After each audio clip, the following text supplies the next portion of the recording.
what we were talking about is the foreign buyer or seller, what happens with them when they're purchasing a home.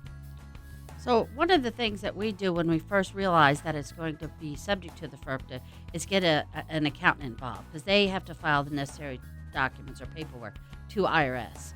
And then they'll make sure all of that's done correctly, because I'm specialized in certain areas, but then like we mentioned in one of our previous segments, it's always good to have resources. So we have several accountants that we use in the area that are familiar with FIRPTA filings and that do a great job and take a lot of burden off of us. Normally we give them a 45 to 60 day range just to be safe, and depending Absolutely. on the time of year when IRS may be busier than others. Yeah. Now there are exceptions to that policy.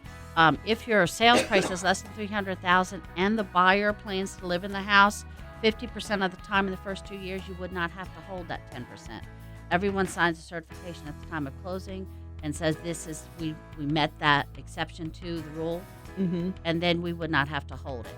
Okay. And in some cases, like earlier in the last 4 or 5 years when we were doing the short sales, where a seller may have purchased his property for $400,000, now can only sell it for $100,000. He's got a loan on it, and he's not getting proceeds. Several accountants have what's called an emergency, where they can get it done within 2 weeks. Okay. So while the new buyer's getting their loan, we'll get that determination. So at the time of closing, there is no 10%.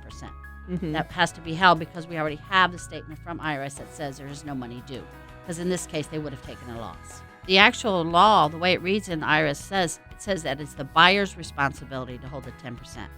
But what we do as a title company is assist them and make sure that it's taken care of. It's not really our responsibility, but we assist them in doing it by getting an account and getting that taken care of. That's why they're able to put a lien on the property, because the way that it was written is because it says it's the buyer's responsibility.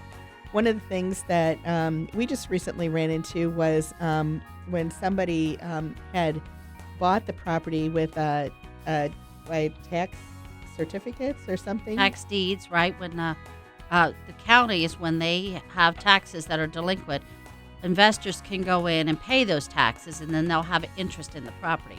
And after so many years, then there's a tax deed given. Well, those tax deeds are not marketable title yet. In other words, if someone bought the tax deed from that individual, it's not marketable because the people that lost the property still have rights under the law to recover that. And there's a time frame.